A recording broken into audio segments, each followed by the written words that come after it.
वहाला भाई बहन, अॼु पां पवित्र ग्रंथ बाइबल में जा गीत शास्त्र जे पुस्तक जो 38 अध्याय नेरींदासीं।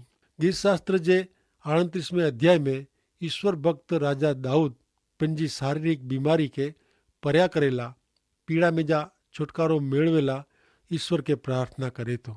दाऊद राजा जी शरीर जी बीमारी जे कारणे नबरो थी वियो आहे, तॾहिं हू ईश्वर के प्रार्थना करे थो, ईश्वर इनके साजो करे ने शक्ति ॾिए। प्रिय मित्र, ईश्वर पंहिंजे जीवन जे हरेक बाजू जी संभाल रखे था ने तंहिं ईश्वर पाके आध्यात्मिक ने शारीरिक रीते बरोबर रखी पंहिंजे जीवन के आशीर्वाद से भरपूर कहिए था। अहिड़े ज अनुभव में जा दाऊद पसार थियो ने ऊ जेकी के इनके पंहिंजो अंगत अनुभव पां बनायूं। गीत शास्त्र जो 38 अध्याय ने तंहिंजी पहली 4 कलम पां सुणो। हिते चवनि था कि हे ईश्वर, तोजे कोप में मूंखे न लोस ने तोजे खार में मूंखे शिक्षा न कर, की क तोजा बाण मूंखे लॻाई, तोजो हथ मूंखे जोर से धाबे तो, तोजे खार जे कारणे मुझे शरीर में बर न आहे, आरोग्य न आहे, मुझे पाप जे कारणे मुझे हॾे में शांति न आहे, की क मुंहिंजा अन्याय मुझे मथे ते चढ़ी आया आहीं ने भारे बोझे वारे जी उ मूंखे असह्य थी पिया आहीं, सहन न थिए अहिड़ा थी पिया आहीं। मित्र, हिन वचन में दाऊद राजा पंहिंजे उद्धारकर्ता ईश्वर के पंहिंजी शारीरिक, मानसिक ने आध्यात्मिक हालत जणाए थो। कलम 3 ने 4 में ईश्वर के खुले दिल से प्रार्थना करे थो। मित्र, दाऊद राजा गीत शास्त्र 32 अध्याय ने 4 कलम में पण अहिड़ो ज कींग जणाए थो। ही त आहे पाप ने पाप जो परिणाम। पाप माण्हू के बेचैन ने अशांत बनाए थो, ऊ माण्हू के नबरो ने असक्त बनाए थो। मित्र, पाप कॾहिं पण आनंद शांति ॾे नथो, ऊ त माण्हू जी शांति छिनी ने इनके ईश्वर नू छेटो करे थो ने पापी के शारीरिक, मानसिक ने आध्यात्मिक दुख, पीड़ा ने डोस गुने जी लागणी थिए थी। अहिड़े समय में दाऊद राजा पंहिंजे गुने जी, पाप जी कबूलात करीने ईश्वर वटे माफ़ी मंगे थो। पाप जी हालत ईश्वर के जणाईने ईश्वर वटा माफ़ी, शांति ने तंदुरुस्ती जी मंगणी करे थो। मित्र, ईश्वर वटा सच्ची शांति, सच्ची माफ़ी, शारीरिक तंदुरुस्ती मिले थी। मित्र, ईश्वर पाप जी माफ़ी ने शरीर जी बीमारी परिया करी साजा कहिए था, उन्हीं वटे अक्सर इलाज है। अचो पां अॻियां कार्यक्रम में वधंदे गीत शास्त्र जो 38 अध्याय ने तंहिंजी 5 થી 8 कलम सुणो। हिते दाऊद चए थो कि मुंहिंजी मूर्खाई जे कारणे मुंहिंजा घाव, जख़म सड़ीने गंधाई विया आहिनि, ऐं लथड़ी वियो आहियां, ऐं घणे वांको वरी वियो आहियां, ऐं सॼो ॾींहुं ॾुखी रहां थो, कीअं कि मुंहिंजी कमर में घणे बरतरा थिए थी ने मूं में तंदुरुस्ती न आहे, ऐं बेहोश थी वियो आहियां ने घणे दॿाई वियो आहियां, मुंहिंजे हृदय जे द्राह जे कारणे ऐं घणे रड़ियूं वधियूं आहिनि। दाऊद राजा हिते जणाए थो कि इन जा रोग ने बीमारी इन जी मूर्खाई जे कारणे आई ने इन रोग जे कारणे पीड़ाई रहियो आहे। पाप जे कारणे दाऊद राजा पीड़ाई रहियो आहे, पण इन वटे प्रभु वटे पाप कबूलात करी माफ़ी मंगी साजा थिए जो इलाज आहे। ही हिकिड़ो मात्र इलाज। मित्र, मूंखे जणाईंदे ख़ुशी थिए थी कि अॼु ईश्वर पुत्र प्रभु यीशु ख्रिस्त में पाप जी माफ़ी मिली सघे थी, पण तंहिं दाऊद वारे जी आंखे प्रभु यीशु ख्रिस्त वटे पाप क़बूल करी माफ़ी मंगे जी ज़रूर आहे। आला ईश्वर प्रभु यीशु ख्रिस्त में पाप जी माफ़ी ने आंजे रोग में जा साजा थे जी व्यवस्था कयो हुयो। ईश्वर असाधारण कॾहिं पण न मिटे अहिड़ा रोग मिटाइए था, पण तंहिं प्रभु यीशु ख्रिस्त ते विश्वास करी पहला आध्यात्मिक रीते साजा थई शरीर में साजा थे जो आहे ने तंहिं प्रभु यीशु ख्रिस्त के प्रार्थना से जणाए जो आहे, हकल करे जो आहे ने इन के सुणाए जो आहे। पहलो योहान तंहिंजो 1 अध्याय ने 9 कलम में चए था कि जो ईश्वर वटे पां पंहिंजा पाप क़बूल कयूं त ऊ पंहिंजो वचन पारींदा ने योग्य करींदा, ऊ पंहिंजे पाप जी माफ़ी ॾींदा ने मिड़े बूंढे कम नू दुष्कर्म जे बंजन में जा छुटकारो कईंदा। मार्क जो लखियल सुवार्ता तंहिंजो 11 अध्याय ने 24वीं कलम में पण प्रभु यीशु ख्रिस्त चवनि था कि जॾहिं ऐं प्रार्थना में कीअं मंगो तव्हांखे उहो मिली वियो आहे, अहिड़ो ऐं विश्वास रखो, एतिरे ऐं जेकी मंगो उहो ॾिने में अचींदो। हिन कलम से ईश्वर प्रभु यीशु ख्रिस्त ते विश्वास करींदड़ खे चौकस आध्यात्मिक ने शरीर जी साजा थिए जी ख़ातिरी ॾियनि था। मित्र करो ऐं अॼु प्रभु यीशु ख्रिस्त वटि आंजा पाप क़बूल करीने आंजे हालत विषे प्रार्थना करींदा। ईश्वर आंखे अॼु शरीर ने आध्यात्मिक साजापणो ॾींदा। बाइबल जणाए थो कि ईश्वर खे कीअं अशक्य न आहे, ईश्वर खे मिड़े शक्य आहे। अचो हाणे मित्र पां नेरियूं दाऊद राजा पंहिंजी प्रार्थना में ईश्वर खे ॿियो कोरो चए थो। हू पण सुणो गीत शास्त्र जे 38वें अध्याय जी 9 थी 22 कलम में। हिते दाऊद राजा चए थो कि हे प्रभु, मुंहिंजी मिड़े इच्छा तूं जाणे थो, मुंहिंजे ॾोख से तूं अजाणियो न आहीं। मुंहिंजो दिलि ध्रुबे थो, मुंहिंजो ॿर घटी वियो आहे ने मुंहिंजी अखियुनि जो तेज पण हलियो वियो आहे। ओळखीता ने सगा ने मित्र मुंहिंजे दर्द जे कारणे छेटा थी विया आहिनि ने मुंहिंजा सगा परियां रहनि था। जेको मुंहिंजो जीव गनेला ताकी वेठा आहिनि उहो जार विछाईं था ने जेको मूंखे हैरान करेला मङे था उहो नुक़सान थिए अहिड़ी ॻाल्हियूं कोछे था ने सॼो ॾींहुं कपटी वीचार कयूं था। पण आउं त ॿोड़े माण्हू वारे जी उहो सुणा नथो ने मोंघो माण्हू पंहिंजो मुंहुं खोले नथो, इन जहिड़ो आउं आहियां। हा, माण्हू जेको सुणे नथो ने जंहिंजे मुंहं में दलील न आहे, इन जहिड़ो आउं आहियां। कीअं कि हे ईश्वर, आउं तो ते आशा रखां थो। हे मुंहिंजा प्रभु, मुंहिंजा देव, तूं जवाबु ॾिने। कीअं कि आउं चयो कि रखे उहो मूं ते राज़ी थिए।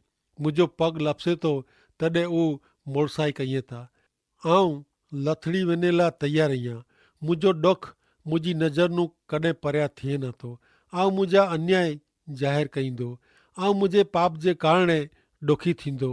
पण जेको कारण बग़ैर मुंहिंजा दुश्मन थिया आहिनि उहो पराक्रमी आहिनि। जेको अन्याय से मुंहिंजी ईर्षा ने अॾेखाई कईं था उहो वधी विया आहिनि। वरी जेको भलाई जे बदिले बूंडो वारीअ था उहो मुंहिंजा दुश्मन आहिनि। कारण जेकी ख़ासो आहे उहो आउं कयां थो। हे ईश्वर, मूंखे छॾी न ॾे। हे मुंहिंजा देव, मुनो परियां न थी, मुनो छेटो न थी। हे प्रभु, मुंहिंजा तारणहार, मूंखे मदद करेला तकड़ कर। मित्र, कहिड़ी निखालस भाव से करेल ईश्वर के प्रार्थना। मित्र, प्रार्थना नम्रता से, विनंती से ईश्वर के करे में अचे थी। प्रार्थना वो पंहिंजी ज़रूरियात जो लमो लिस्ट क यादी न आहे कि जन यादी प्रमाणे ईश्वर के कहिड़ो ज खपे।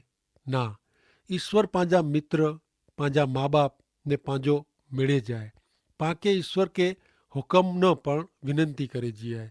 ईश्वर वटे दाऊद राजा नम्र बनी विनंती करे तो ने ईश्वर इनजी प्रार्थना सुणे तहला पाप जी आड़ी दीवाल के पाप कबूलात करी छेटी करे तो। 18वीं कलम में दाऊद चए तो का आऊं मुंहिंजा अन्याय कबूल कईंदो। आऊं मुंहिंजे पाप जे कारणे ॾोखी थींदो, पछतावो कईंदो। सचे ईश्वर वटे पाप कबूल करे जा आहीं ने पाप माटे पछतावो करे जो आहे।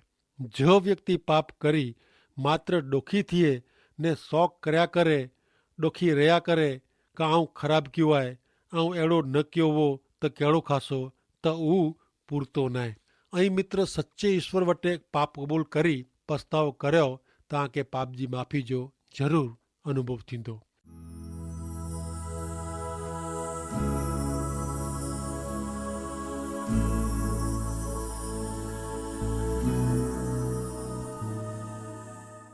इन विषय गीत शास्त्र जो 32वां अध्याय ने 5वीं कलम में चए था का आऊं मुंहिंजा पाप तो वटि क़बूल कया आहिनि ने मुंहिंजो अन्याय लिकायो न आहे। आऊं चयो कि ईश्वर वटे आऊं मुंहिंजा पाप क़बूल करींदो ने तूं मुंहिंजा पाप माफ़ के। प्रिय मित्र, कोरो ऐं पाप जी माफ़ी जो अनुभव कयो आहियो? कोरो ऐं आध्यात्मिक रीते बीमार आहियो? मुक्तिदाता प्रभु यीशु ख्रिस्त आंखे पाप जी माफ़ी साथे आंखे शारीरिक साजापणो पण ॾींदा। गीत शास्त्र 103 अध्याय में दाऊद राजा अनुभव कईंदे जणाइनि था कि साक्षी ॾिए था कि ईश्वर तुंहिंजा मिड़े पाप माफ़ कईं था ને તોજા મેળે રોગ મિટાઈએ તા। મિત્ર, પ્રભુ ઈસુ ખ્રિસ્ત આંકે શરીર જો ને આધ્યાત્મિક રીતે સાજા करेला मंगे था। अचो मित्र, हाणे ईश्वर जे पवित्र वचन में अॻियां वधंदे पाण गीत शास्त्र जे 39वें अध्याय जी शुरुआत कयूं। हिन गीत में दाऊद राजा माण्हू जे पल भर जे जीवन विषे, क्षणभंगुरता विषे ने इन जे मरण पुठिया जी अंतिम विधि, अंतिम संस्कार विषे जणाए थो। माण्हू जो जीवन जरावार जो है, क्षणभंगुर है। इनके उ नबराई, मांदगी ने मरण जो अनुभव करणो पए थो। ही गीत दाऊद गीतकार गवैया यदुथुन माटे लिखे हुए। दाऊद पंहिंजा गीत इसराइल जा मुख्य 3 गायन टोरी जा मुख्य माण्हू ला लिखे है, जीअं क हेमान नाजो मुख्य गायक गण जो गीतकार ने आसाफ नाजो मुख्य संगीतकार उ गीत भजन कविता बनाईंदो हो। इन जे गीत जो मुख्य विषय ईश्वर स्तुति, भजन ने प्रार्थना आई। दाऊद प्रार्थना में ईश्वर साथे सीधे सीधी गाल करे थो। घणी वार उ पंहिंजी लागणी प्रमाणे ईश्वर के जाणे को आवेशी शब्द में विनती करे थो। पण मित्र, दाऊद जो ईश्वर साथे जो नजीक जो ने मजबूत संबंध ज इनके अहिड़ी छूट ॾे थो। उ ईश्वर जे हृदय जो, हा, ईश्वर जो मनपसंद माण्हू हो। त सुणो अॻियां हाणे गीत शास्त्र तंहिंजो 39वां अध्याय ने तंहिंजी पहली 4 कलम। हिते चवनि था का आऊं चयो का आऊं मुंहिंजी वाट खे संभालींदो, का आऊं मुंहिंजी जिभ से पाप न कयां। बूंढा मूं वटि वेह त्यां सुधी आऊं मुंहिंजो मोह लगाम से कब्जे में रखंदो। आऊं मोंघो थई ने छानो रहियो, सचो कुछे में पण आऊं छानो रहियो ने मुंहिंजो ॾोख वधी वियो। मुंहिंजो हृदय मुंह में तपी वियो, मुंहिंजे वीचार में अग्नि धोखी पियो।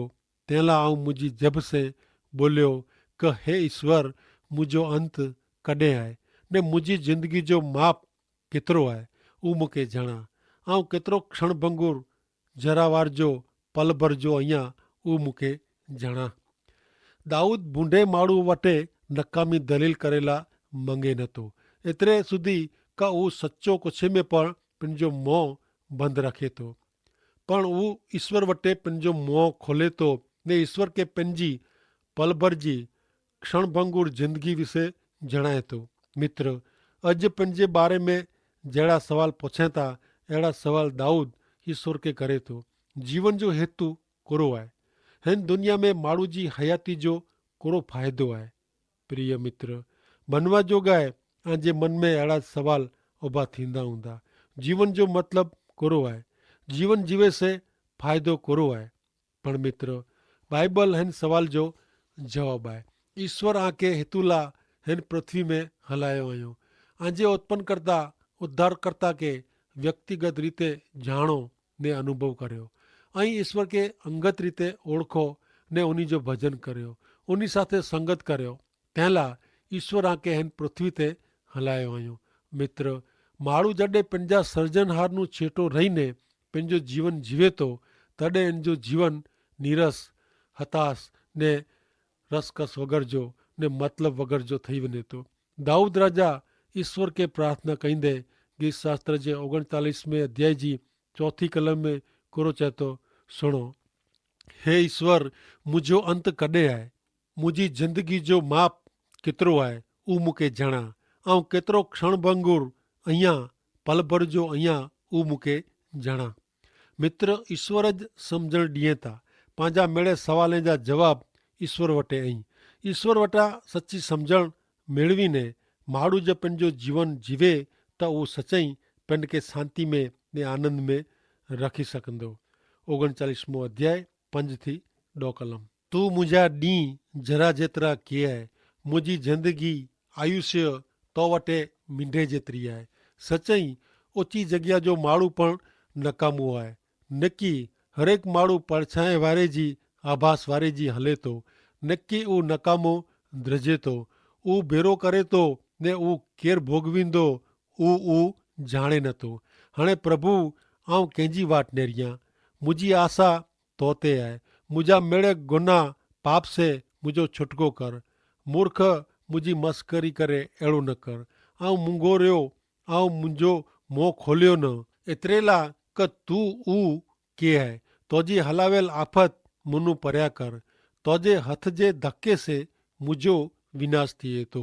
मानव जीवन क्षणभंगुर पलभर जो है। माण्हू जा सपना ने योजना जे मरण टाणे ज मरी वञे था। मित्र, दाऊद राजा ईश्वर के जणाईंदे 7મી कलम में जणाए तो गीत शास्त्र 39मो अध्याय ने 7મી कलम में क मुझी आशा आते आए। राजा दाऊद जी आशा कोई लश्कर मथे धन दौलत मथे क पंहिंजे बर ते न पण ईश्वर मथे भी ने तंहिंला पंहिंजी सच्ची आशा मात्र ईश्वर में ज हुअणी खपे। दाऊद जाणदो हो क ईश्वर जीवनदाता आहीं जबकि ऊ शारीरिक रीते मरे तो पण एंजो आत्मा ईश्वर जे सलामत हथ में रहंदो। गीत शास्त्र 39मो अध्याय ने 11 થી 13 कलम। तू माण्हू के इंजे अन्याय जे कारणे लोसीने शिक्षा कईं तो तॾहिं तू इंजे रूप जो पतंगीअ वारे जी नाश कईं तो। निकी हरेक माण्हू नकामो आहे। हे ईश्वर, मुझी प्रार्थना सुण, मुझी अर्ज़ ते कन धर, मुझा आंसू नेरीने वही न रहो कीं का आऊं तो भेरो मुसाफ़िर जहिड़ो आहियां। मुझा मेड़े वड़ ॾाॾे ने पर ॾाॾे वारे जी आऊं पण मुसाफ़िर आहियां। आऊं होॾानू वञा ने वो नवो अहिड़ो थियां तंहिं पहिला तोजी गुस्से वारी नज़र मुनू छिटी कर एतिरेला क मुंह में बर अचे। मित्र, दाऊद राजा पंहिंजे पृथ्वी पर जे जीवन के हिकिड़े पतंगीअ जे जीवन जेतिरो लिखे थो। हू पंहिंजे प्रवासी ने मुसाफ़िर लिखे थो।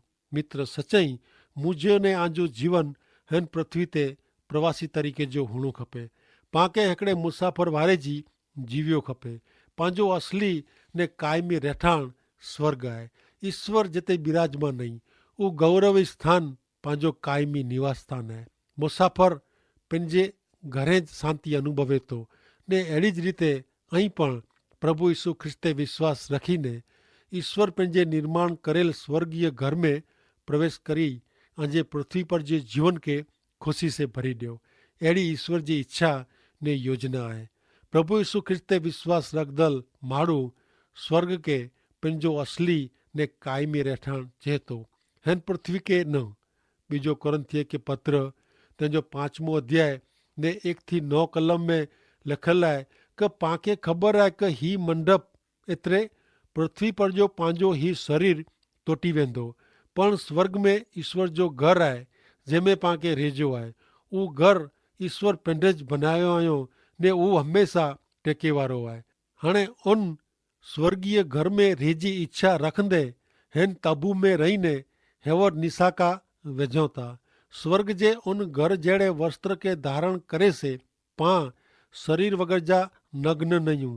हिन पृथ्वी पर जे तंबू में रही रहीने डोक से दबाई विया आहियूं तीं पां निसासा वेझो था।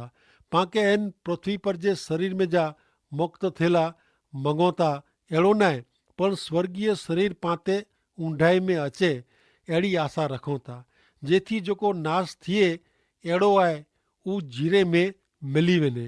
पांखे हिन फेरफार माटे तैयार करींदल ता ईश्वर आई ने उन्हीं पाला जेकी रखियो आहियूं इन जी खातरी तरीक़े उन्हीं पांखे पवित्र आत्मा ॾिनो आहियूं जेथी असीं हमेशा हिम्मत वारा आहियूं। ज्यां सुधी असीं हिन शरीर जहिड़े घर में आहियूं ત્યાં સુધી અસી પ્રભુ જે ઘરનું છેટા આहियूं। કારણ અસાંजे जीवन जो आधार विश्वास आहे, दृष्टि न। असीं हिम्मत वारा आहियूं ने प्रभु भेरो स्वर्गीय घर में रेजो ने शरीर तरीक़े जो घर छड़ी ॾिने जो वधु पसंदि कयूं था पण इनू वधारे असीं हिन घर में वो क होते वो पण असीं ईश्वर के प्रसन्न करेला मंगूं था। आमीन।